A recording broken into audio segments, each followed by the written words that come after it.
আসসালামু আলাইকুম ওরহমতুল্লাহ। আলহামদুলিল্লাহ ওয়াসসালাতু ওয়াসসালামু আলা রাসূলিল্লাহ।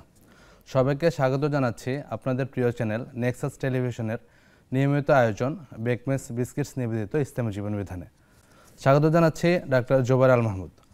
অন্যান্য পর্বের মতো আজকে আমরা একটি গুরুত্বপূর্ণ বিষয় নিয়ে আলোচনা করব। পাশাপাশি আপনাদের জীবন ঘনিষ্ঠ অনেক প্রশ্নের উত্তর আমরা শাইখের মাধ্যমে জানতে পারবো ইনশাআল্লাহ।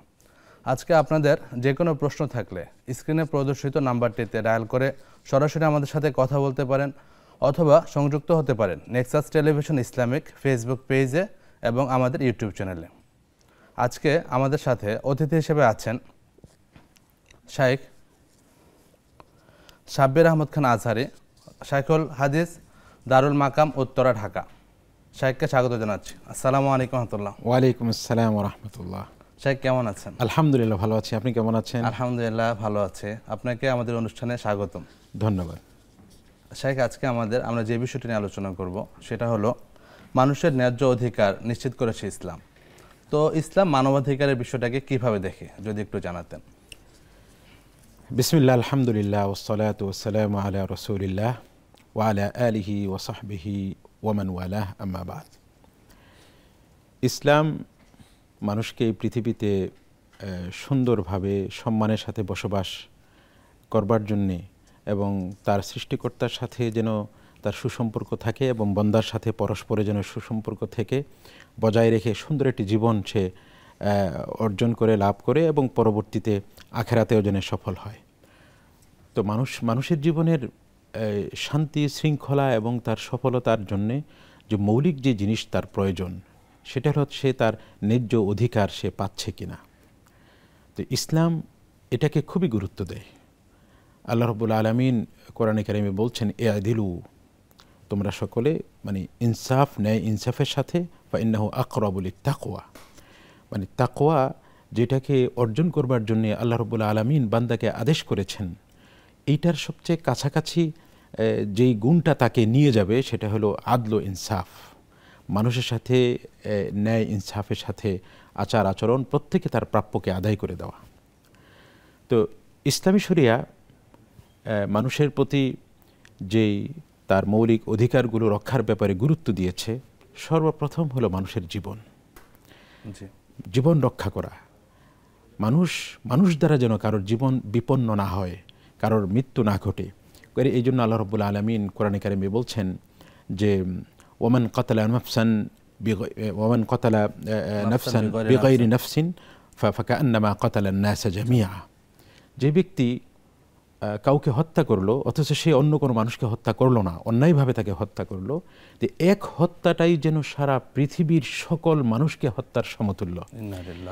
এখানে আল্লাহ রাব্বুল আলামিন মানুষের জীবনকে রক্ষা করবার জন্যে এই একটি মানুষের হত্যাকে বলেছেন সারা পৃথিবীর মানুষকে হত্যা করবার জন্য, বিষয়টাকে গুরুত্ব দেবার জন্য। এটা কত বড় জঘন্য! মানুষ যেন মানুষের জীবন রক্ষায় এই অধিকারটা দেবার ক্ষেত্রে সর্বোচ্চ সচেষ্ট থাকে, আল্লাহ তাআলা এটা বলেছেন। আমরা আরো শুনবো, একটু প্রশ্ন নিচ্ছি। জি, আসসালামু আলাইকুম। প্রিয় দর্শক, শুনতে পাচ্ছি আপনাকে। হ্যালো, আসসালামু আলাইকুম। ওয়ালাইকুম আসসালাম। হুজুর, আমার প্রশ্নটা একটু বড়, যদি দয়া করে আমাকে সঠিক পরামর্শ দিতেন। জি, একটু সংক্ষেপে করার চেষ্টা করুন, শুনছি। হুজুর, মানে আমি মানসিকভাবে অসুস্থ মনে হচ্ছে। আমি একদিন ঘুম থেকে উঠে আমার স্বামীকে নিয়ে কসম করে ফেলছি যে কসমটা ভেঙলে আমার স্বামীর হারাই মানে এমন কিছু বলে ফেলছি। এরপর আমার কসমটা রাখতে পারিনি। আবার পরে এসব মানে বারবার হচ্ছে, হাত ধোয়া বা এরকম। তো মানে এগুলা থেকে বাঁচার জন্য আমি বুঝি নাই, তো মাথায় কোরআন শরীফ নিয়ে কসম করে ফেলছি যে যদি কসম ভাঙি কখনো আমার সাথে ঘটনাটা ঘটে ফেলবে, মানে এমন একটা ঘটনার কথা বলে ফেলছিলাম। আমি কসম রাখতে পারি না। আমার এখন ভয় হচ্ছে যে মানে আমি এখন কি করবো, ওইটা কথাটা বলে ফেলছিলাম যে কোরআন শরীফ নিয়ে কসম করছি যে, আর কসমটা আমি রাখতে পারি না। আচ্ছা, আরেকটা হুজুর, প্রশ্ন হচ্ছে যে রোজার সময় আমরা তো কাফারা দিচ্ছি, এখন আমার কাছে ওইরকম টাকা আসছে না যে আমি মানে গরিবদেরকে দান করবো। এখন আমি রোজা রাখতেছি কাফারা হিসাবে, তো রোজার সময় আমি আযান দিচ্ছি দূরে দূরে, তখন আমি উজু করার সময় একটু পানি গিলে ফেলছি। 2 মিনিট পরে মানে দেখছি আরো আযান দিচ্ছে, তো আমি পানিটা গিলে ফেলছি। পরে দেখতেছি যে আরো আযান দিচ্ছে দূরে কাছে, আযানটা পরে শেষ হচ্ছে। এখন আমার কি করণীয়, দয়া করে। আচ্ছা বোন, আপনার প্রশ্ন উত্তরগুলো জানবো ইনশাআল্লাহ। জি শেখ বলছিলেন। হ্যাঁ, তো এই মানুষের জীবন রক্ষার ব্যাপারটা এতই গুরুত্বপূর্ণ। আল্লাহ রাব্বুল আলামিন কেউ যদি কাউকে হত্যা করে এটার রক্ষা করবার কি ব্যবস্থা আল্লাহ তাআলা করেছেন, কাউকে হত্যা করে তার যে কেসাসের ব্যবস্থা করেছেন, সেই কেসাসের মধ্যে আল্লাহ তাআলা বলছেন যে সেখানে মানুষের জন্য জীবন রয়েছে।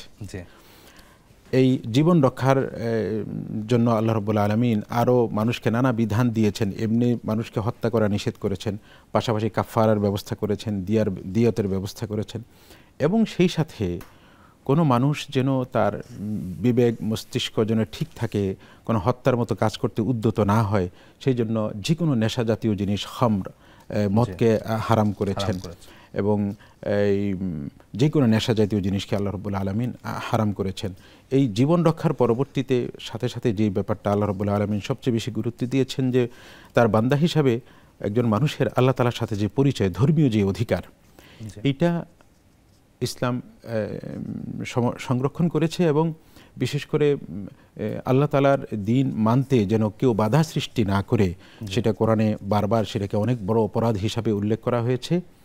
পাশাপাশি কেউ অন্য ধর্মাবলম্বী যারা, তারা যদি ইসলাম মুসলিম সমাজে তাদের অথরিটিকে মেনে তাদের দ্বীনকে মানতে চায়, সেই অথরিটির বিধানের ভিতরে, সেটাও ইসলাম তাদেরকে সুযোগ দিয়েছে, লাকুম দীনুকুম ওয়ালিয়া দীন। আলহামদুলিল্লাহ। আরেকটা প্রশ্ন নেব শেখ, আমরা আলোচনা ফিরছি। আসসালামু আলাইকুম, প্রিয় দর্শক শুনতে পাচ্ছি আপনাকে। ওয়ালাইকুম আসসালাম।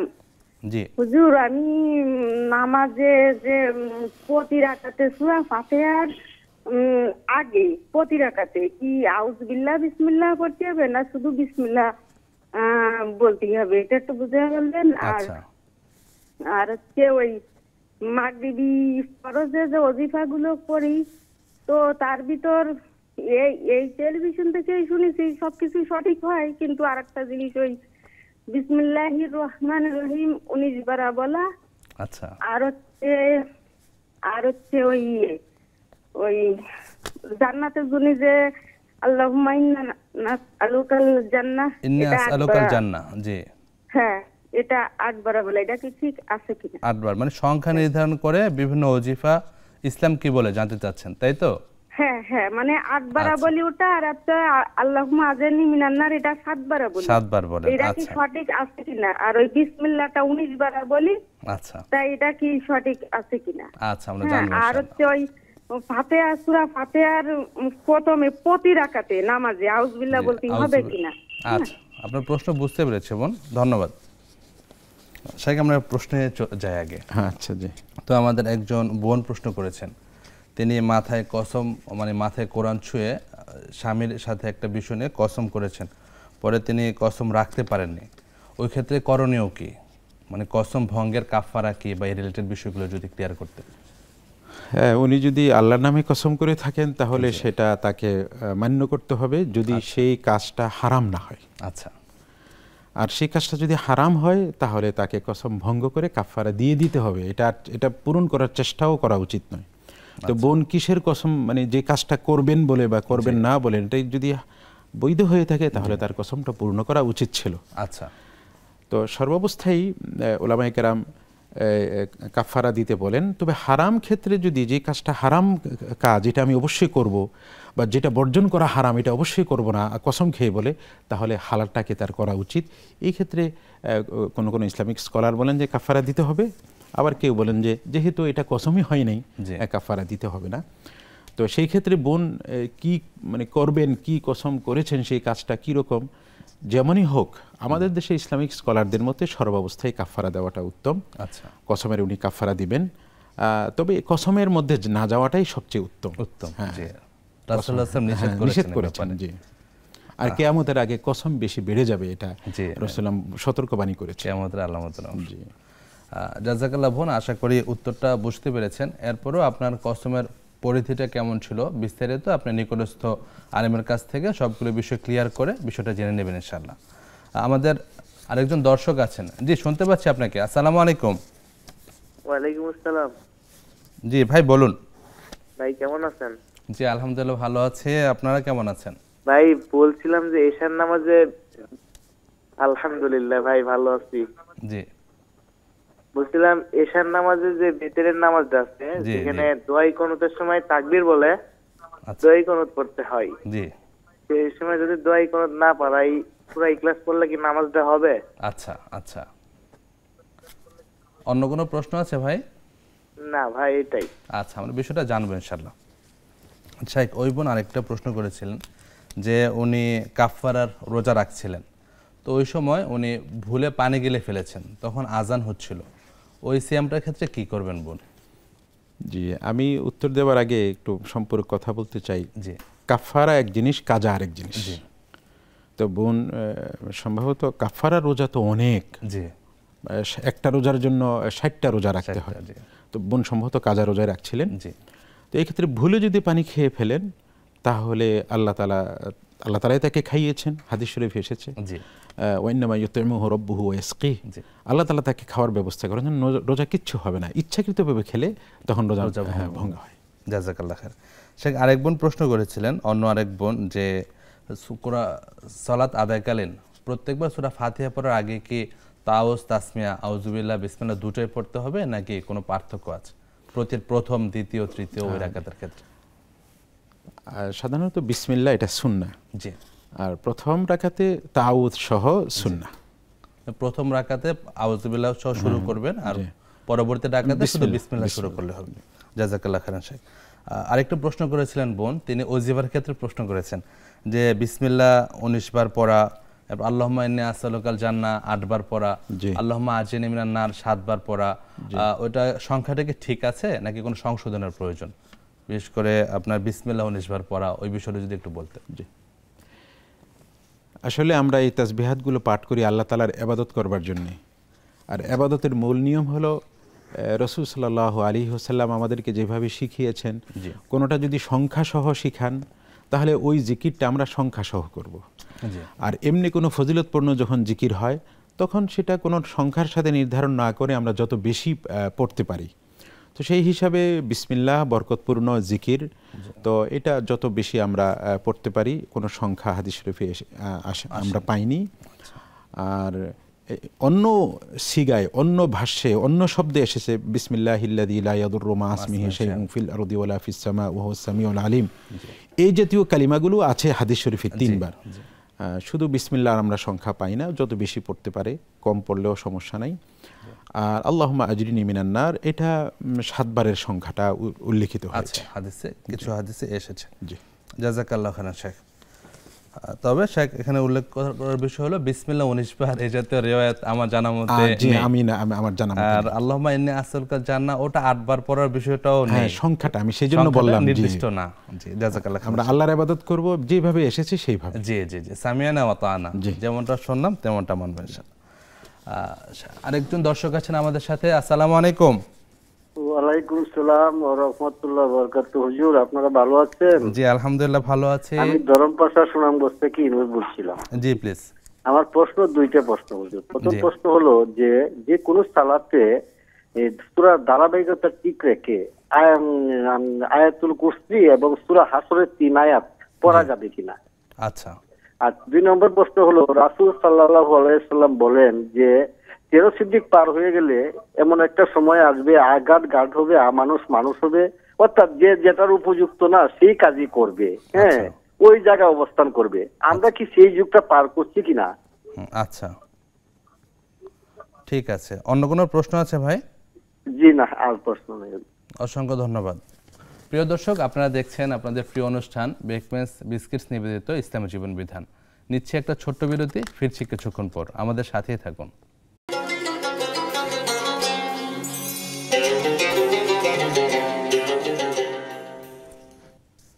আসসালামু আলাইকুম রহমতুল্লাহ। প্রিয় দর্শক, বিরতির পর আবারও স্বাগত জানাচ্ছি আপনাদের প্রিয় অনুষ্ঠান নেক্সাস টেলিভিশনের নিয়মিত আয়োজন বেকমেস বিস্কিটস নিবেদিত ইসলামী জীবন বিধানে। স্বাগত আরেকবার। আসসালামু আলাইকুম শেখ, বিরতির পর আবার স্বাগত জানাচ্ছি। ধন্যবাদ। আমাদের এক বোনের প্রশ্ন ছিল যে ইশার নামাজে দোয়ায়ে কুনুত যদি কেউ না পারে তাহলে এর বদলে সূরা ইখলাস পড়তে পারবে কিনা? কারো যদি মুখস্থ না থাকে তাহলে যে কোনো তাসবিহাত, বিশেষ করে যেখানে ইস্তেগফার থাকবে, মানে আল্লাহর কাছে গুনাহ মাফ চাওয়া, এই তাসবিহাতের সাথে এগুলো থাকা উত্তম। তো তো সেই হিসাবে সূরাতুল ইখলাস এটা আয়া কোরআনিয়া, কোরআনের আয়াত, পাশাপাশি এটা বিরদ বা দিকিরের অন্তর্ভুক্ত করলে ওনার নামাজ নষ্ট হবে না, নামাজ হয়ে যাবে। আচ্ছা, ঠিক আছে। আরেকজন প্রশ্ন করেছিলেন যে সূরার ধারাবাহিকতা রক্ষা করে কেউ নিয়মিত আয়াতুল কুরসি বা সূরা হাশরের 3 আয়াত পড়তে পারবেন কিনা? হ্যাঁ, আল্লাহ তাআলা কোরআনে কারিমে বলেন ফাকরাউ মা তায়াসসারা মিনাল কোরআন, তার যেখান থেকে ইচ্ছা সেখান থেকে সে নামাজে তেলাওয়াত করতে পারবে। যদি ধারাবাহিকতা রক্ষা করে অন্য কোনো জায়গা থেকে তেলাওয়াত করে অন্য কোনো সূরার তার পছন্দ, তার অর্থটা ভালো লাগে, অনুমতি আছে। তবে একটা নিয়মিত নিয়ম বানিয়ে ফেলা এইটা সম্ভবত ঠিক নয়। এক সময় মানুষ মনে করবে এটা আমার বিশেষ কোনো পদ্ধতি এসেছে, এটা আমাদের সবসময় করা উচিত। হ্যাঁ, এরকম মনে করতে পারে, যার কারণে মুসলিম সমাজে অনেক কিছু এইভাবে ছড়িয়ে গেছে। জাযাকাল্লাহ শেখ। প্রশ্ন নিচ্ছি। আসসালামু আলাইকুম। ওয়ালাইকুম আসসালাম ওয়া রাহমাতুল্লাহি ওয়া বারাকাতুহু। আমি মৃত্তিকা মণি বলছিলাম বাড়িধারা থেকে। জি প্লিজ আপনার প্রশ্নটি করুন। শেখ, বিরতির আগে একটা দোয়ার কথা বললেন যে আল্লাহুম্মা ইন্না সালুকাল জান্নাহ। জি। কিন্তু আমি এভাবে দোয়াটা শুনেছি যে আল্লাহুম্মা ইন্না সালুকাল রিদওয়াকা ওয়াল জান্নাহ। তো এটাও কি সঠিক, বা রিদওয়াকা কথাটার অর্থটা কি? আচ্ছা, রিদওয়াকা শব্দের অর্থ হলো আপনার সন্তুষ্টি, মানে হে আল্লাহ আমি আপনার নিকট আপনার সন্তুষ্টি চাই এবং জান্নাত কামনা করি, এই শব্দে হাদিস এসেছে। আপনি এইভাবে দোয়াটা করতে পারেন। জি, ঠিক আছে শেখ, আসসালামু আলাইকুম। ওয়ালাইকুম আসসালাম ওয়া রাহমাতুল্লাহ। আসসালামু আলাইকুম শেখ। আমরা পরের প্রশ্ন নিচ্ছি। যে প্রশ্ন করেছিলেন যে কিয়ামতের আগে যে আলামতগুলোর বিষয়ে হাদিসে এসেছে যে মানে মানুষ গরিব অবস্থা থেকে ধনী হয়ে যাবে, মানুষের ব্যাপক পরিবর্তন আসবে, বিষয়টা আসলে হাদিসে কিভাবে এসেছে যদি জানাতেন? হ্যাঁ, হাদিসে এসেছে। এটা মুহাদ্দিসিনরা এই হাদিসটাকে হাদিস জিবরিল বলেন। আচ্ছা, জিবরিল আলাইহিস সালাম রাসূল সাল্লাল্লাহু আলাইহি ওয়াসাল্লামের দরবারে এসে তিনি অনেক কিছুর প্রশ্ন করেছেন, আবার উত্তরটা উনি রাসূল সাল্লাল্লাহু আলাইহি ওয়াসাল্লামের কাছ থেকে অপেক্ষা না করেই নিজেই উত্তর দিয়েছেন। ওই প্রশ্নগুলোর ধারাবাহিকতায় একটি প্রশ্ন ছিল কিয়ামতের আলামত সম্পর্কে প্রশ্ন করা। তখন এই প্রশ্নের উত্তরেই বলেছিলেন যে আনতারাল হুফাতাল উরাতাল আলাতা ইয়াতাতাওয়ালুনা ফিল বুনিয়ান। এই শব্দের অর্থ হলো যখন মানে কিয়ামতের আলামত হলো যে তুমি দেখবে নগ্নপদের লোকেরা এবং দরিদ্ররা এবং মেষ পালকরা বা মেষ চড়ায় এমন লোকেরা তারা প্রতিযোগিতা করবে উঁচু উঁচু টাওয়ার বানানোর ক্ষেত্রে। তো এটা তো আমরা দেখছি এগুলো বর্তমানে। এক সময় যারা খুব স্বাভাবিক জীবনযাপন করত, পায়ে জুতা ছিল না যেই মানুষদের, যেই জাতিবর্গের, তারাই এখন উঁচু উঁচু টাওয়ার তৈরি করছে এবং দরিদ্ররা এই কাজে মানে এমন করছে। তো এই ক্ষেত্রে রাসূল সাল্লাল্লাহু আলাইহি ওয়াসাল্লাম আরও কিছু আলামত বলেছেন যে এবং ওয়ান্তালিদাল আমাতু রাব্বাতাহা, এবং দাসী তার প্রভুকে জন্ম দেবে। তো এর অনেক ব্যাখ্যা রয়েছে, কিন্তু দাসী তার প্রভুকে জন্ম দেবে এটা ব্যাখ্যা এটাও রয়েছে যে সামাজিক নিয়ম কানুনের মধ্যে একটা আমূল পরিবর্তন হবে। নিয়ম তো হলো দাসী তো আর প্রভুকে জন্ম দেয় না, তার মানে হলো যেটা যেভাবে হওয়া দরকার অযোগ্য লোকেরা তার স্থানে আসবে। এবং অন্য একটি হাদিসে রাসূল সাল্লাল্লাহু আলাইহি ওয়াসাল্লাম বলেছেন কিয়ামতের আগে যারা যেই কাজের যোগ্য নয় তাদেরকে সেই দায়িত্ব দেওয়া হবে, এবং যারা জাহেল তাদের কাছে ফতোয়া চাওয়া হবে। ফতোয়া চেয়ে তারা নিজেরা পথভ্রষ্ট হবে, অন্যদেরকে পথভ্রষ্ট করবে। কিয়ামতের এই আলামতগুলো রাসূল সাল্লাল্লাহু আলাইহি ওয়াসাল্লাম সহিহ হাদিসে বলেছেন। জাযাকাল্লাহ শেখ। আমরা আরো শুনবো, প্রশ্ন নিয়ে নিচ্ছি। আসসালামু আলাইকুম। ওয়ালাইকুম আসসালাম। আমি মিরপুর থেকে সাইলা বলছি। জি প্লিজ। আমি বলছিলাম তুমি তাহাজ্জুদের নামাজের ওয়াক্ত শেষ হয়ে গেছে, জি, কিন্তু ফজরের আযান দেয়নি, সেই সময় কি আমি 2 রাকাত নামাজ পড়তে পারবো, নফল নামাজ? আচ্ছা, ঠিক আছে বোন। অন্য কোনো প্রশ্ন আছে? না, একটাই। জি, আসসালামু আলাইকুম। আসসালামু আলাইকুম। ওয়ালাইকুম আসসালাম। ভাইয়া, আমার 3টা প্রশ্ন ছিল। জি প্লিজ। আমার প্রথম প্রশ্ন যে আমার রোজা ফরজ হওয়ার পরে আমি 3টা রমজান রোজা করতে পারি না। দ্বিতীয় মানে আমার 2 নম্বর প্রেগন্যান্সির সময়, প্রথম প্রেগন্যান্সির সময়, আর একবার প্রেগন্যান্সির পর আমি অসুস্থ ছিলাম। এই রোজাগুলো আমি করতে পারি না, যার জন্য কোনো কাফারাও দেই নাই, কিন্তু এখন আমি প্রতিটা রোজা করি, নামাজ পড়ি এবং হচ্ছে সুন্নত রোজাগুলাও করি সোমবার বৃহস্পতিবার। তো এর জন্য এই মাধ্যমে কি আমার ওই রোজাগুলা মাফ হবে, না ওই রোজা নিয়ত করে আমাকে রোজা রাখতে হবে কিংবা কাফারা দিতে হবে? আচ্ছা, প্রথম প্রশ্ন। দ্বিতীয় প্রশ্ন হচ্ছে দৈনিক সূরা ইখলাস পাঠ করলে আল্লাহ তাআলা ওই ব্যক্তিকে কি 10টি পুরস্কার দেয়? 10টি পুরস্কারগুলোর মধ্যে হচ্ছে রিজিক বাড়িয়ে দেওয়া, তার হচ্ছে কোরআনের খতম, তার আমল নামায় কোরআন খতম দেওয়া এবং ইত্যাদি কিছু পুরস্কার দিবেন? দ্বিতীয় প্রশ্ন এটা। আচ্ছা আচ্ছা। তৃতীয় প্রশ্ন, আমার ভাই একটা বাজে একটা জায়গায় একটা মেয়ের ফাঁদে পড়ে গেছে, তো তাকে ওই জায়গা থেকে কোনো মতেই আনানো যাচ্ছে না। আমরা যে তার বিয়ে দিয়ে দিব, কিন্তু মেয়েটা অসুস্থ, মেয়েটার হাড়ে একটা ছিদ্র আছে, যার জন্য আমরা কেউ চাই না। আমার একটাই ভাই, ওইখান থেকে ও বের হইতে পারছে না। ও বলে আমি ওকে প্রতিশ্রুতি দিয়েছি বিয়ে করব, কিন্তু আমরা ওকে বিয়ে দিতে চাই না ওই জায়গায়। এইখান থেকে ওকে কি করে বের করব? এর একটা আমল। আচ্ছা ঠিক আছে বোন, আমরা বিষয়গুলি জানবো শাইখের কাছ থেকে। ধন্যবাদ আপনাকে। যে শেখ, আমরা আলোচনা করছিলাম কিয়ামতের আলামত নিয়ে। আমরা পরের প্রশ্ন যাচ্ছি। আমাদের শায়লা মিরপুর থেকে প্রশ্ন করেছেন যে তাহাজ্জুদের ওয়াক্ত শেষ হয়ে গিয়েছে, ফজর হয়তো আরো পরে পড়বেন বা ফজর আজান এখনো হয়নি, এর মাঝে কি কোনো নফল নামাজ উনি পড়তে পারবেন? যখন সুবহে সাদিক উদয় হয়ে যায় তখন ফজরের আগের 2 সুন্নত ছাড়া আর কোনো সুন্নত না পড়ার কথা হাদিস শরীফে এসেছে। ইদা তালা আল ফজরু ফালা সালাতা ইল্লা রাকাতাইল ফজরি, এরকম হাদিসে এসেছে। ফজরের আগের 2 রাকাত সুন্নত ছাড়া কোনো নফল নেই। নফল বা তাহাজ্জুদ নামাজ সুবহে সাদিক উদিত হবার আগেই, ফজরের ওয়াক্ত হওয়ার আগে তাহাজ্জুদের ওয়াক্ত শেষ হয়ে যায়। জি জি। এরপর ফজরের আগে 2 রাকাত সুন্নত, ফজরের সুন্নত পড়তে পারবেন। জাযাকাল্লাহ। জি শেখ, আরেকটা প্রশ্ন এসেছিল। এক বোন প্রশ্ন করেছেন যে তিনি তার রমাজানের সিয়াম পালন হওয়ার পর 3টা রমাজানে সিয়াম পালন করতে পারেননি। একবার অসুস্থতা ছিল ওনার, 2বার। আর তো এই ক্ষেত্রে ওনার করণীয় কি? উনি এখন আলহামদুলিল্লাহ নফল সিয়ামগুলো পালন করতে পারছেন, ফরজ নিয়মিত করছেন, তো ওনার আগে 3টা রমাজানের সিয়াম যে পালন করতে পারেননি, ওই ক্ষেত্রে করণীয় কি? যদি ওজরের কারণে তিনি পালন না করে থাকেন তাহলে তার সেগুলো কাজা করতে হবে, নিজে রোজা রেখে কাজা করতে হবে, প্রতি রোজার পরিবর্তে একটি রোজা। আর আমার মনে হচ্ছে তিনি সক্ষম, আর এই জন্য অন্য অপশনটা আর বলার প্রয়োজন নেই। না হইলে তখন ফিদিয়ার ব্যবস্থা, যেহেতু তিনি পারছেন, নফল রোজা করছেন। এই ক্ষেত্রে বোনের ক্ষেত্রে সবচেয়ে সুন্দর সহজ সমাধান হলো তিনি প্রতিটি নফল রোজাকে তার পিছনের কাজা রোজা নিয়ত করবেন এবং সংখ্যাগুলো রেখে রাখবেন। একটি নফল রোজা শেষ, ওখানে ক্রস চিহ্ন দিয়ে একটা সংখ্যা কি হয়ে গেল, ওনার 3টি রোজাতে 90টি রোজা। তো তিনি যদি সপ্তাহে 2টি রোজা রাখেন, মাসে 8টি রোজা, আর পাশাপাশি যদি আইয়ামে বিদের রোজাগুলোও রাখেন, সেখানে হয়ে যাবে আরও 3টি, 11টি, 10টি, 11টি রোজা হয়ই। তো সেই হিসাবে আশা করা যায় ওনার 1 বছরে রমজান ছাড়া বাকি 9 মাসে ওনার সমস্ত রোজা ইনশাআল্লাহ আদায় হয়ে যাবে। এইভাবে নিয়তটা রমাদানের কাজার নিয়ত করতে হবে। জাযাকাল্লাহ খাইরান শেখ। আমরা একটা বিরতিতে যাচ্ছি। আসসালামু আলাইকুম প্রিয় দর্শক, আপনারা দেখছেন আপনাদের প্রিয় অনুষ্ঠান বেকমেন্স বিস্কিটস নিবেদিত ইসলামী জীবন বিধান। যাচ্ছে একটা বিরতিতে, ফিরছি কিছুক্ষণ পর, আমাদের সাথেই থাকুন।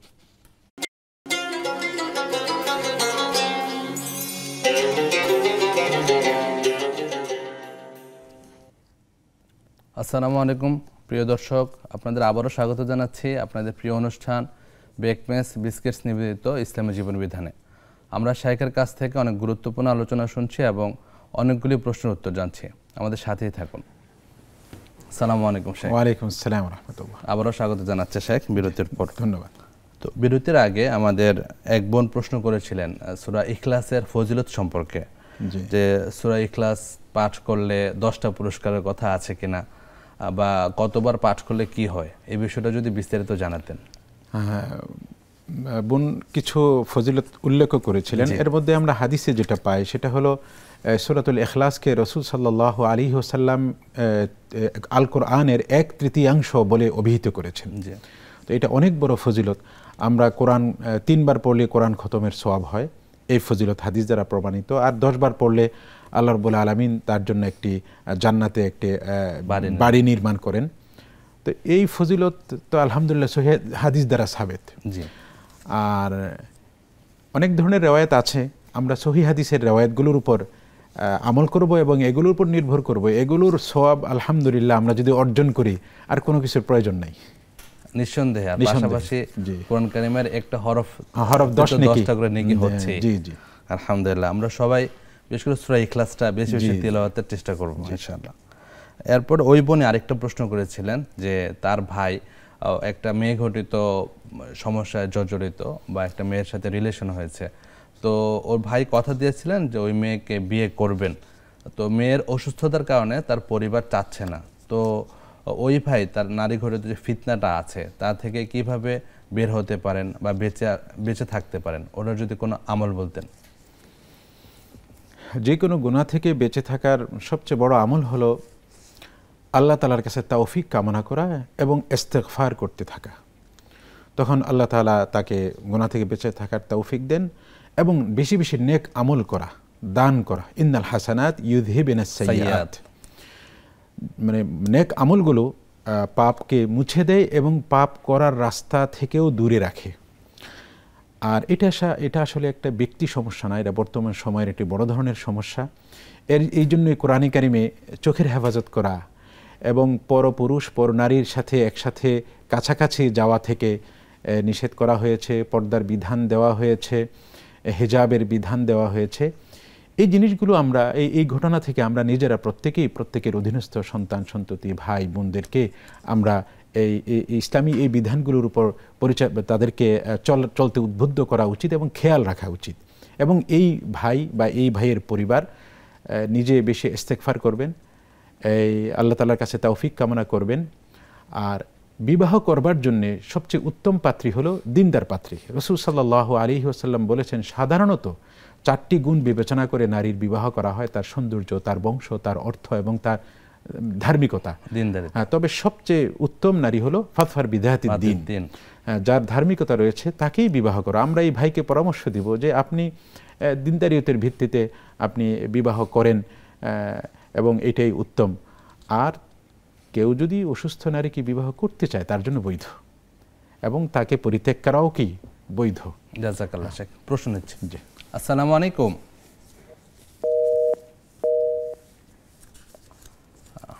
সম্ভবত উনি বিচ্ছিন্ন হয়ে গিয়েছেন। আসসালামু আলাইকুম। ওয়ালাইকুম সালাম, ভালো আছেন? জি আলহামদুলিল্লাহ, কেমন আছেন? এই তো আলহামদুলিল্লাহ। আমার একটা প্রশ্ন ছিল। জি। প্রশ্নটা হলো যে আমার মেয়ের জন্য একটা সম্বন্ধ আসছে, এখন ওনার সব দিক ঠিক আছে, শুধু হাত একটু ব্যাকা, মানে সামান্য আর কি। তো আমি যেটা মানে করতেছি যে এই কারণে যদি আমি বিয়েটা না দেই, ঠিক আছে, এটার উপরে আমার উপরে কি আল্লাহর মানে কোনো গুনাহ হবে নাকি কোনো সঠিক সিদ্ধান্তের জন্য কোনো আমল আছে, এতটুকুই। আচ্ছা ঠিক আছে বোন, আমরা বিষয়টা জানবো। আসসালামু আলাইকুম। হ্যালো। জি শুনতে পাচ্ছি। 3 নম্বর প্রশ্ন হচ্ছে যে ওরস সম্পর্কে। আপনি শুনছেন কি হুজুর? আপনার প্রশ্নটা বুঝতে পারিনি, আবার প্রথম থেকে করুন প্লিজ। ও আচ্ছা, 1 নম্বর প্রশ্ন হচ্ছে নবী করিম সাল্লাল্লাহু আলাইহি সাল্লামকে, জি নবী করিম সাল্লাল্লাহু আলাইহি সাল্লাম অফিশিয়ালি নবী বলে, কেউ যে 40 বছর পর থেকে নবী, আবার কেউ বলে যে জন্মের আগে থেকে নবী। আচ্ছা। আর নবী করিম সাল্লাল্লাহু আলাইহি সাল্লাম সাক্ষী রূপে দাঁড়াবেন হাসরের মাঠে, উনি কি আমাদের সাক্ষী রূপে দাঁড়াবেন না নবীদের সাক্ষী রূপে দাঁড়াবেন? আর 3 নম্বর প্রশ্ন হচ্ছে যে ওরস চলতেছে এখন বর্তমান বিভিন্ন জায়গায়, যে এত শ্রম এত অর্থ ব্যয় করে যায়, এরা তো নামাজ কালাম পড়ে না বেশিরভাগ লোকে, কিন্তু এখানে যে শ্রম ব্যয় করে যাচ্ছে, অর্থ ব্যয় করতেছে, ওখানে যা নামাজ পড়তেছে হয়তো, তার বিনিময়ে সওয়াব পাবে কিনা, এই প্রশ্ন 3টে প্রশ্ন। আচ্ছা ভাই, আমরা জানবো ইনশাআল্লাহ। জাযাকাল্লাহ খাইরান। শেখ আমরা সুন্দর করে উত্তর দিচ্ছিলেন। আমরা আরেকটা প্রশ্ন শুনেছি, এক বোনের ওনার মেয়ের সম্বন্ধ এসেছে, তো ছেলে সবগুলোই বিষয় পছন্দ হয়েছে কিন্তু পাত্রের হাত একটু বাঁকা, তো ওই ক্ষেত্রে ওই মা সিদ্ধান্ত নিতে পারছে না যে সামনে আগাবার কিনা, ওনার কি করণীয় বা পাত্র হিসেবে ওনার অসুস্থতাটা বা কোনো অসুবিধা করবে কিনা, এই বিষয়টা যদি একটু বলতেন। বিবাহের ব্যাপারটা খুবই সেন্সিটিভ এবং স্পর্শকাতর। এই জন্য ইসলামে কুফু এবং বংশ এবং পেশার মিল পর্যন্ত ইসলাম বিবেচনা করে। তো সেই হিসাবে পছন্দ করা অপছন্দ করা একটা পরিবারের কে অধিকার দিয়েছে ইসলাম। এই জন্য রসুল সাল্লাল্লাহু আলাইহি ওয়াসাল্লাম বিবাহের আগে দেখার ব্যাপারে উদ্বুদ্ধ করতেন। তো এই ক্ষেত্রে যদি তিনি মনে করেন যে এই তার যে ত্রুটির কারণে তার মেয়ের সংসারে মনোমালিন্যতা বা কোনো কিছু বোঝাপড়াতে অসুবিধা হতে পারে, সেটা বিরত থাকাই উত্তম। আবার যদি মনে করেন না আল্লাহর সৃষ্টি, সেটা তো আমার কারোরও হতে পারতো, সেই ক্ষেত্রে যদি বিবেচনা করেন, বিবাহ করেন, তার যদি দিনদারিও ঠিক থাকে, অন্য ব্যাপারগুলো ঠিক থাকে, আশা করছি খুব একটা অসুবিধা হবে না। তবে সর্বোপরি তার ইস্তেখারা করা উচিত। জি আছে, বারাকাল্লাহ ফিক। ইস্তেখারা করে উনি সিদ্ধান্তে পৌঁছতে পারেন ইনশাআল্লাহ। জাযাকাল্লাহ। একটা প্রশ্ন নিচ্ছি। আসসালামু আলাইকুম। ওয়ালাইকুম আসসালাম। হ্যালো, জি আপনার প্রশ্নটি করুন। আমার প্রশ্ন হলো হুজুর, আমার প্রশ্ন হলো আমার তো 7.5 ভরি স্বর্ণ কিংবা 32 তোলা রূপা নাই। আচ্ছা, আমার শুধু ব্যাংকে 3 লাখ টাকা আছে আর হাওলাত আছে 2 লাখ টাকা। হাওলাত যে অনেকদিন অনেকে দেয় না, অনেক সময়। এখন 3 লাখ টাকা শুধু আমার ব্যাংকে আছে। আমার যাকাত এটার উপরে কি দিতে হবে নাকি? আমার তো কোনো স্বর্ণ নাই। আচ্ছা ঠিক আছে। স্বর্ণ তো 7.5 ভরি দাম, অনেক 7 লাখ টাকা, 1.5 লাখ টাকা হলে অনেক টাকার ব্যাপার। আচ্ছা, বিষয়টা জানবো। আপনার অন্য কোনো প্রশ্ন আছে? এটা একটু ক্লিয়ার। আর বেতরের নামাজ তো হাদিসে আছে, হুজুর সাল্লাল্লাহু আলাইহি ওয়াসাল্লাম বলছেন যে এটা মাগরিবের মতো করে পড়েও না। আমরা তো তারাবিতে এখানে একসাথে 3 রাকাত এভাবে পড়ে। আচ্ছা, এটার হাদিসের অনুযায়ী সহিহ কি জিনিস? হুজুর সাল্লাল্লাহু আলাইহি ওয়াসাল্লাম তো বুখারী শরীফে লেখা আছে স্পষ্ট যে তোমরা বিতরকে মাগরিবের মতো পড়ো না, মাগরিবের মতো পড়িও না। আচ্ছা, আমরা 2 রাকাত আর 1 রাকাত পড়তে আমাদের অসুবিধা কি এখানে? একটু সহিহ হাদিস কি? আচ্ছা আচ্ছা, আমরা বিষয়টা জানবো শেখের কাছ থেকে। আসসালামু আলাইকুম। ওয়া আলাইকুম আসসালাম। শেখ, আমরা প্রশ্ন উত্তরে ছিলাম। জি। তো এক ভাই আমাদেরকে প্রশ্ন করেছেন যে রাসূলুল্লাহ সাল্লাল্লাহু আলাইহি ওয়াসাল্লাম নবী ছিলেন। জি।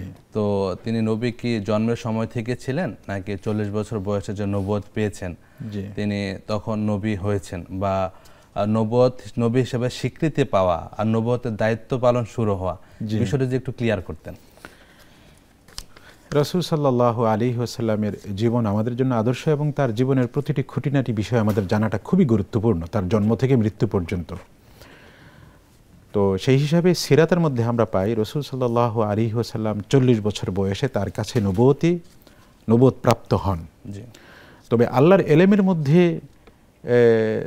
তো জন্মের আগ থেকেই নবী, হ্যাঁ, তো সেটা ভিন্ন ব্যাপার।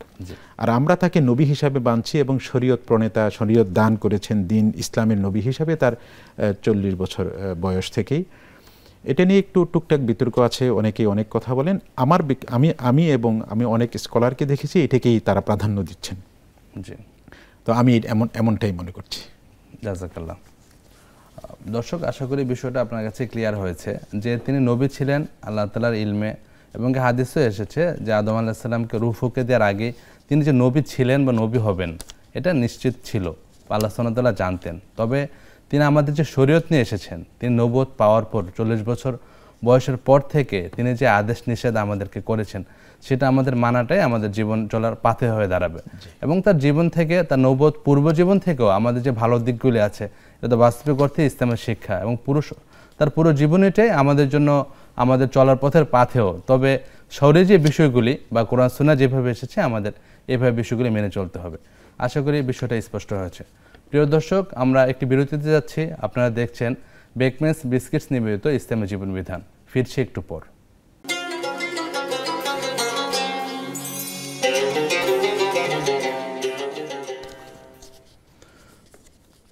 আসসালামু আলাইকুম প্রিয় দর্শক, আবারও স্বাগত জানাচ্ছি বিরতির পর। আপনারা দেখছেন বেকমেন্স বিস্কিটস নিবেদিত ইসলামী জীবন বিধান। আসসালামু আলাইকুম। ওয়ালাইকুম আসসালাম। আপনাকে আবারও স্বাগত। ধন্যবাদ। আমাদের ওই ভাইয়ের আমরা একটা প্রশ্ন উত্তর দিয়েছিলাম, আরেকটা প্রশ্ন জানতে চেয়েছেন যে রাসূলুল্লাহ সাল্লাল্লাহু আলাইহি ওয়াসাল্লাম যে কিয়ামতের দিন আমাদের জন্য সাক্ষী হবেন, সে সাক্ষীর স্বরূপটা কেমন? তিনি কি আমাদের উম্মতের পক্ষে সাক্ষী হবেন নাকি সবার পক্ষে সাক্ষ্য হবেন? এই উম্মতে রাসূল সাল্লাল্লাহু আলাইহি ওয়াসাল্লাম তিনি সাক্ষী হবেন এই অন্যান্য নবীগণ যে তাদের রিসালাতকে সঠিকভাবে পালন করেছেন, এই সাক্ষ্যটা রাসূল সাল্লাল্লাহু আলাইহি ওয়াসাল্লাম দিবেন যে আম্বিয়া কেরাম তাদের রিসালাতের দায়িত্ব পালন করেছেন। এইটা রাসূল সাল্লাল্লাহু আলাইহি ওয়াসাল্লাম এবং আমাদের এই তার উম্মতের জন্য একটি মর্যাদার ব্যাপার। সাক্ষী হওয়া খুবই মর্যাদার ব্যাপার। বারাকাল্লাহ। যেমনটা বিদায় হওয়ার আগেও রাসূলুল্লাহ সাল্লাল্লাহু আলাইহি ওয়াসাল্লাম আমাদের কাছ থেকে শাহাদা নিয়েছিলেন, আমাদেরকে পৌঁছে দিয়েছে। জি জি, এরকম আমরা সবাই তখন সম্মতি দিয়েছিলাম। এটা ফোন নিচ্ছি। আসসালামু আলাইকুম। ওয়ালাইকুম আসসালাম ওয়া রাহমাতুল্লাহ। আসসালামু আলাইকুম। ওয়া আলাইকুম আসসালাম ওয়া রাহমাতুল্লাহ। আপনার প্রশ্নটি করুন। জি হুজুর, আমার প্রশ্ন হচ্ছে যে ওই অনেকে বলে যে জর্দা খাওয়া নাকি হারাম। আচ্ছা, যে মানে জর্দা খাইলে কি এটা কি হারাম নাকি হালাল খাওয়া যাবে, ওইটাই প্রশ্ন। আচ্ছা, অন্য কোনো প্রশ্ন আছে? না। আপনাকে অসংখ্য ধন্যবাদ। আরেকটা প্রশ্ন শাইখ প্রশ্ন করেছিলেন যে মানুষ ওরস শরীফে অনেক আড়ম্বরতার সাথে যায়, জাঁকজমকপূর্ণ ওরা আয়োজন করে, কিন্তু যারা যায় অনেকে হয়তো নিয়মিত ৫ ওয়াক্ত সালাত আদায় করেন না, প্লাস হয়তো অনেকে মাদকাসক্ত বা অনেক খারাপ কাজের সাথে জড়িত। তো ওরসের যে আয়োজনটা করা হয়, ওখানে যাওয়া বা আয়োজনটা করা, ওখানে উপস্থিত থাকা, বিষয়গুলি কেমন যদি ওভারঅল বলতেন। আমরা সমাজে যেটা দেখি, বিশেষ কোনো ব্যক্তি নামে বা তার কবরকে কেন্দ্র করে এই ব্যক্তিগুলোর নামগুলো থাকে একটু অদ্ভুত। তবে যারা মারা গেছেন তাদের ব্যাপারে তো আমাদের কোনো জানা নাই। আর বাহ্যিকভাবে যে কাজটা আমরা দেখি, সেই কাজটা শরীয়তে আমরা দেখিনি যে বড় কোনো সাহাবীরা রাসূল সাল্লাল্লাহু আলাইহি ওয়াসাল্লামের কবরকে কেন্দ্র করে বা সাহাবীদের কবরকে কেন্দ্র করে অন্য কোনো সাহাবী বা তাবেঈন, এটা আমাদের নজরে আসেনি। আর ওনারাই হলেন ধর্মীয় ব্যাপারে পালনীয় এবং আমাদের জন্য আদর্শ। সেই হিসাবে আমাদের কাছে এমনিতেই কাজটা সম্ভবত কাজটা মনে হচ্ছে ইসলাম সমর্থন মনে হচ্ছে নয়, ইসলাম সমর্থন করছে না। আর বাহ্যিক যেই রূপটা দেখা যায়, সেখানে গান বাদ্য, নারী এবং পুরুষের মেলামেশা, এটা তো একটা হারাম, বাড়তি একটা হারাম। তারপরে আরেকটি কথা আপনি বলছিলেন যে নেশা, এটা তো শরীয়তে হারাম, সামাজিক এবং রাষ্ট্রীয় নীতি নৈতিকতা সর্বদিক থেকে হারাম। তো শরীয়তের দৃষ্টিতে নিষিদ্ধ, সামাজিক দৃষ্টিতে নিষিদ্ধ, রাষ্ট্রীয়ভাবে নিষিদ্ধ কাজ যেখানে হয় সেটা তো অবশ্যই বর্জনীয়। আর পরবর্তীতে যেটা বললেন নামাজ পড়ে না, এটা শুধু ওরসে নয়, যে কোনো ব্যক্তি নামাজ বর্জন করা তার জন্য মহাপাপ, কবিরা গুনাহ। যে কোনো পরিস্থিতিতে তাকে নামাজ ঠিক রাখতে হবে। নিয়মিত নামাজ না পড়লে তো সে ইসলাম থেকে খারেজ হয়ে যাওয়ার মতো পরিস্থিতি হয়ে যাবে। পাশাপাশি রাসূল সাল্লাল্লাহু আলাইহি ওয়াসাল্লামের কবরকে নিয়ে যেখানে কোনো আয়োজনটা দেখা যায় না, সমর্থন করে না, সেক্ষেত্রে আর কার অধিকার আছে এই জাতীয় আয়োজনগুলি করার? জাযাকাল্লাহ শাইখ। প্রশ্ন আমাদেরকে। আসসালামু আলাইকুম। ওয়ালাইকুম সালাম। আসসালামু আলাইকুম। ওয়া আলাইকুম আসসালাম ওয়া রাহমাতুল্লাহ। আপনার প্রশ্নটি করুন। আমার প্রশ্নটা হলো, আমার হাজবেন্ড দ্বিতীয় বিয়ে করেছিল। জি। এখন আমার সামনে অস্বীকার করছে, সে কথাটা বলে নাই। আচ্ছা। এখন আমি তাকে যখন কোরআন হাতে নিয়ে বিয়ে করার পর তখন আমি জানতে যখন পারছি, তখন আমার কান্নাকাটি দেখা সে আমাকে বলছে যে আমি কোরআন হাতে নিয়ে বলছি আমি ওই মহিলাকে ডিভোর্স দিয়ে দিব। আচ্ছা। পরে ডিভোর্স দিয়েছে, সে কোর্টে যায় আমাকে দেখাইছে সে কাগজ, কিন্তু ডিভোর্সের পরে সে আবার সেই মহিলার সাথে সম্পর্কে জড়াই গেছে। আচ্ছা। তারপরে তার একটা বাচ্চা হয়েছে, ছেলে, বলছে যে ছেলে হওয়ার পরে ডিভোর্স দিয়ে দিব। আচ্ছা। পরে ছেলে হওয়ার 4 মাসের মাথায় পরে ডিভোর্স দিয়েছে মহিলাকে, আবার কোর্টে যায়। আচ্ছা।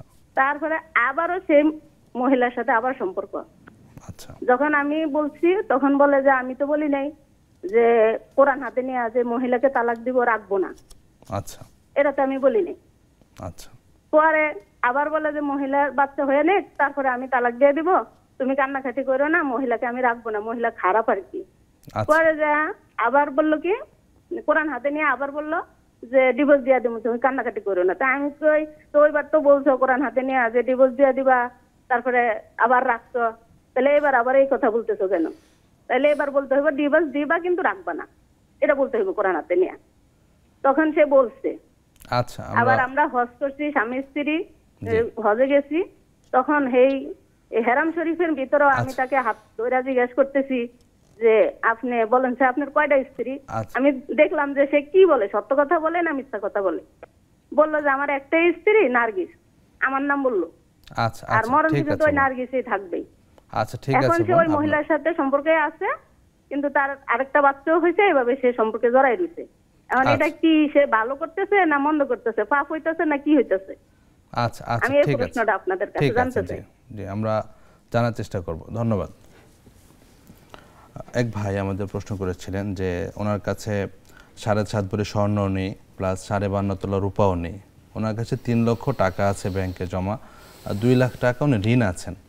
তো এই ক্ষেত্রে কি ওনার উপরে যাকাত ফরজ কিনা, বিষয়টা জানতে চেয়েছেন। জি, যদি এককভাবে স্বর্ণ বা রূপার নেশাব বিবেচনা করতে হয় তাহলে ওই পরিমাণটা, আর যদি সংমিশ্রণ থাকে তাহলে দুইটারই হিসাব করে তারপরে যাকাত দিতে হয়, বিশেষ করে ব্যবসায়ী পণ্য যদি হয়। তো উনি যেই অবস্থাটা বলেছেন সেই অবস্থায় ওনার যেহেতু 2 লাখ টাকা আবার ঋণ আছে, স্বর্ণও নাই রূপাও নাই, এবং যে তাহলে তো ওনার থাকে আর মাত্র 1 লক্ষ টাকা। তো ওনার পরিস্থিতি মনে হচ্ছে ওনার উপর যাকাত ওয়াজিব হবে না। তবে ওনার এই 1 লক্ষ টাকা কিসের ব্যবসার, এটার সাথে যদি তার মালিকানাধীন কোনো স্বর্ণ বা কোনো রূপা যুক্ত হয়ে যায় তখন সবগুলোকে মিলে আবার কি করতে হবে, নেশাবের হিসাব করতে হবে। এই জন্য উত্তম হলো স্থানীয় কোনো বড় মুফতির কাছে গিয়ে উনি ব্যাপারটাকে বুঝে তারপরে তিনি আমল করবেন। ঠিক আছে, জাযাকাল্লাহ। শেখ, আরেকটা প্রশ্ন ছিল যে আমরা বিতরের সালাত আদায় করি, তো হাদিসে এসেছে যে মাগরিবের মতো করে বিতর আদায় করো না, আর আমরা আমাদের প্রচলিত যে বিতরের সালাতটা আছে, তো দুইটা হাদিসের সমন্বয়টা কিরূপ বা প্রকৃত বিষয়টা কি জানতে চেয়েছিলেন। হ্যাঁ, বিতরের নামাজের ব্যাপারে বুখারী এবং অন্যান্য হাদিসের কিতাবগুলো, মুয়াত্তা মালিক সহ বিভিন্ন হাদিসের কিতাবে বিভিন্ন রকম রিওয়ায়াত এসেছে। তো ইসলামিক স্কলারদের নিয়ম হলো ফুরু, অর্থাৎ আকীদাগত বিষয় নয়, আমলগত যে বিষয়গুলো, সেই বিষয়গুলো বড় বড় ইসলামিক স্কলারদের যে মতগুলো প্রতিটার প্রতি সম্মান প্রদর্শন করা। তো সেই হিসাবে আবার বিতির মাগরিবের নামাজের মতো এমনও হাদিসে রয়েছে মুয়াত্তা মালিকের মধ্যে। আচ্ছা, তো এই ক্ষেত্রে উলামায়ে কেরাম হাদিসে বর্ণিত যে পদ্ধতিগুলো রয়েছে প্রতিটা পদ্ধতিতেই বিতিরের নামাজ পড়লে সুন্নাহ অনুযায়ী আদায় হয়ে যাবে, এমনটি উলামায়ে কেরাম মত দিচ্ছেন। তবে কারোর মতে এই পদ্ধতিটা উত্তম, কারোর মতে এই পদ্ধতিটা উত্তম, এটা হলো সমাধান। একটু মানে মতের একটু পার্থক্য আছে, এটা পছন্দ করছেন, অন্যটা পছন্দ করছেন। তবে সবগুলাতে এটাই রাজেহ কৌল এবং সবচেয়ে বিশুদ্ধতম মত হলো যে কোনো এক পদ্ধতিতে যদি পড়ে তাহলে বিতির আদায় হয়ে যাবে। তবে কোনো কোনো স্কলার বিশেষ কোনো পদ্ধতিকে তিনি উত্তম মনে করছেন। জাযাকাল্লাহ। আর একটা বিষয় ছিল যে বিতিরের রাকাত সংখ্যা নিয়ে উনি এই বিষয়টা প্রশ্ন এনেছিলেন, ওই বিষয়টা যদি বলতেন যে বিতির কত রাকাত পড়বেন বা এটা কি নির্দিষ্ট কিনা সংখ্যাটা। হ্যাঁ, বিতির তো বেজোর হইতে হবে, এতে কোনো সন্দেহ নেই। তো এই ক্ষেত্রে বিতিরের ক্ষেত্রে 1 রাকাতও এসেছে, 2 রাকাত এসেছে এবং মাদরাতান, দুঃখিত, 1 রাকাত এসেছে, 3 রাকাত এসেছে এবং 5 রাকাত পর্যন্ত বিতিরের নামাজের রিওয়ায়াত এসেছে। জাযাকাল্লাহ শেখ। আরেকটা প্রশ্ন ছিল এক কথায়, জর্দা খাওয়া হালাল না হারাম, এভাবে সরাসরি প্রশ্নটা করেছেন, তো ইসলাম কিভাবে দেখে? হারাম বলবার জন্য অকাট্য কোনো দলিলের প্রয়োজন হয় ইসলামে। তো জর্দাটার হারাম হওয়ার যে কারণটা উল্লেখ করা হয় যে সেটা হয়তো কোনো নেশা দ্রব্য আর না হয় তা শরীরের মারাত্মক ক্ষতি করে। তো এই ক্ষেত্রে হারাম বলার কোনো সুযোগ নেই, যেহেতু অকাট্যতা নাই। আচ্ছা, হ্যাঁ, হারাম বলার সুযোগ নেই। হয়তো বললে মাকরুহ বলা যেতে পারে নানান শর্ত শারিয়াতের ভিত্তিতে। সর্বোপরি সে বিষয়টা হলো শরীরের জন্য যেহেতু ক্ষতিকর, যদি আমাদের হারাম নাও হয় এটা থেকে বিরত থাকাটা আমাদের জন্য বিরত থাকা উত্তম, কোনো সন্দেহ নাই। তবে হারাম বলবার জন্য অকাট্য দলিলের প্রয়োজন হয়। জাযাকাল্লাহ খায়ের শেখ। শেখ, সময় স্বল্পতার কারণে আমরা এখানে বিদায় নিচ্ছি। জাযাকাল্লাহ খায়ের। প্রিয় দর্শক, আপনারা দেখছিলেন নেক্সাস টেলিভিশনের নিয়মিত আয়োজন বেকমেস বিস্কিটস নিবেদিত ইসলামী জীবন বিধান। আজকের মতো আমরা এখানে শেষ করছি। আমাদের সাথে ছিলেন প্রিয় শাইখ, আপনাকে মোবারকবাদ, ধন্যবাদ। এবং আপনারা যারা সামনে থেকে দেখছিলেন সবাইকে স্বাগত জানিয়ে আগামী পর্ব দেখার আমন্ত্রণ জানিয়ে এখানে শেষ করছি। জাযাকুমুল্লাহ খায়রান। আসসালামু আলাইকুম ওয়া রাহমাতুল্লাহ।